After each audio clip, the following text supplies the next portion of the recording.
Hello and welcome to my channel. This video will be on how my Beatport Top 100 track was made. I made a separate video about the track itself and about the story regarding the track. You can watch it on my YouTube channel. And in this video I would like to dive into more nerdy stuff regarding the production and maybe a little introduction about me. I'm not any superstar DJ or producer. I'm just enthusiastic hobbyist, I would say. And I try to produce EDM house and tech house, but on a reasonably good level, which matches the best commercial releases. I think that so far I've been relatively successful. Regarding this track, the chart placement was fine, and I released another track after that, which had several Spotify placements and so far good reactions from DJs. But Spotify is not my primary goal. I try to produce quality, and I think that what especially DJs think is much more important for me. So if I focus on the track itself, there's many YouTube channels full of tutorials on how to make electronic dance music.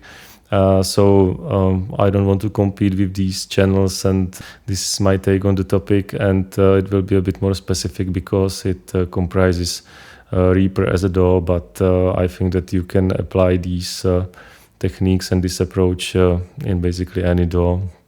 So I hope that you will find this useful, and let's get into it.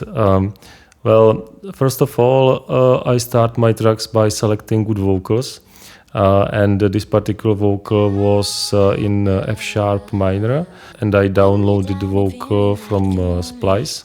And when I have the vocal, I try to build the rest of the track around this vocal, because changing the pitch and key of the vocal is very time consuming. It can be done.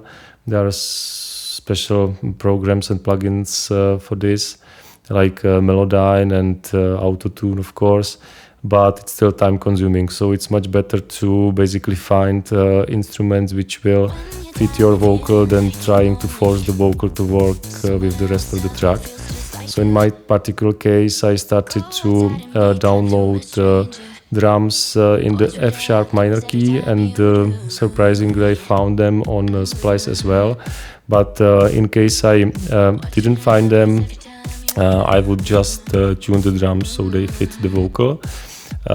So then I created the bass line in F sharp minor again, and when it comes to the way how to make sure that your instruments are in the right key, I think that there are plugins and devices in every DAW which do this. I think that in Reaper it's called Key Snap, but I use separate plugin for this which is called Chords. And I think that in Ableton it's called something like a scale device, something like that, but it has all the same purpose. And the purpose is anything you play on the MIDI keyboard is automatically remapped to the right key. So then when I create a basic loop of the song and when I play the keyboard and try to add the instruments, I am sure by using this plugin that it stays, that what I play stays on the same key. I'm not much of a keyboard player, so it helps a lot. So when I selected the vocals, basically drums, and loaded the Chords plugin on the VST channel where the bass is. Bass plugin, which is Serum in this case, I created a basic loop. And when it comes to this loop, my computer is not fast enough to have all the mastering plugins always on, so I turn off the mastering plugins, and I'm trying to make the best sounding loop without these plugins.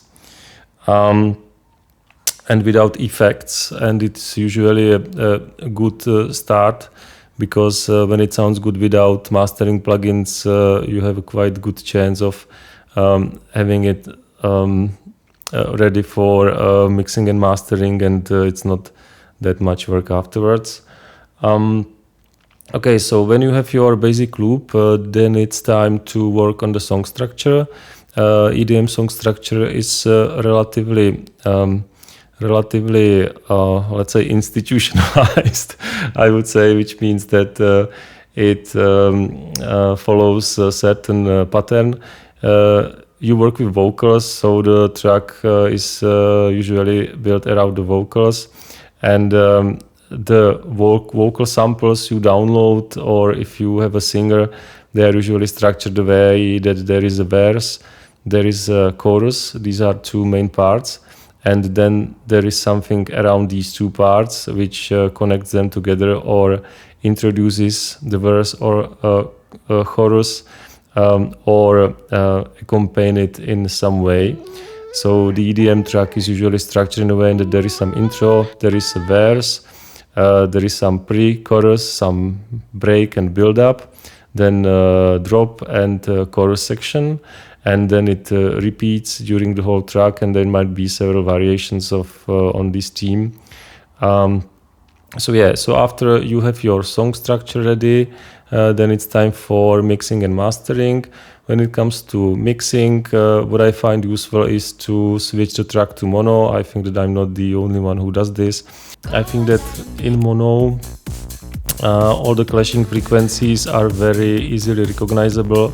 So if you make your track sound good in mono, when all the instruments are quite audible in the loop or in the track, then when you switch back to stereo, you have a high chance that the track will play well on many other systems, not only on your system. So this is quite a useful technique, and you should do it as well. And you should not be afraid of EQing each track a lot, which means plus minus 5 dB, plus minus, you know. So when the mixing is ready, then it's time for mastering. In case of mastering, I'm using, let's say, relatively complicated mastering chain, but the main idea is to use plugins in this order. It's IQ, it's a multiband compressor, it's a saturator, then it's first mastering compressor and second mastering compressor, which are in serial configuration. And the reason for doing it this way is that the first compressor is pop filter L2, which gives a lot of space and oomph to the track, a lot of bass, a lot of like presence, but it lacks details because by the way algorithms are made, it's compressor which is relatively slow. And then after that there's isotope ozone, balanced profile on the mastering compressor, which gives the whole track a bit more like sparkle and definition, but the ozone somehow forces the whole track to be a bit flat. So when it comes to like the ratio of L2 and ozone, I would say it's like 4:1 when it comes to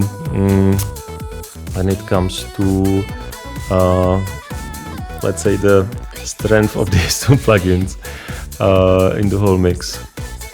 So yeah, when it comes to master, I usually aim at minus 7.5 loops integrated, and around minus I don't know, 5.5 loops short term, which is relatively loud, but I think that this is a standard at least on Beatport when it comes to track loudness. So yeah, this was the short nerdy story regarding my track, and I will see if I'm going to make videos like this in the future. I think that, as I said, there are many nice tutorials on YouTube on production and stuff, but in my particular case I wanted to show you that this track really worked well, and there was let's say relatively nice appreciation from DJs who bought and streamed the track on Beatport, and it made it to the charts. So yeah, thank you for your attention. I hope that this video was valuable to you. and stay tuned, and in the future I might share something else if I find it interesting. So have a nice day, and bye.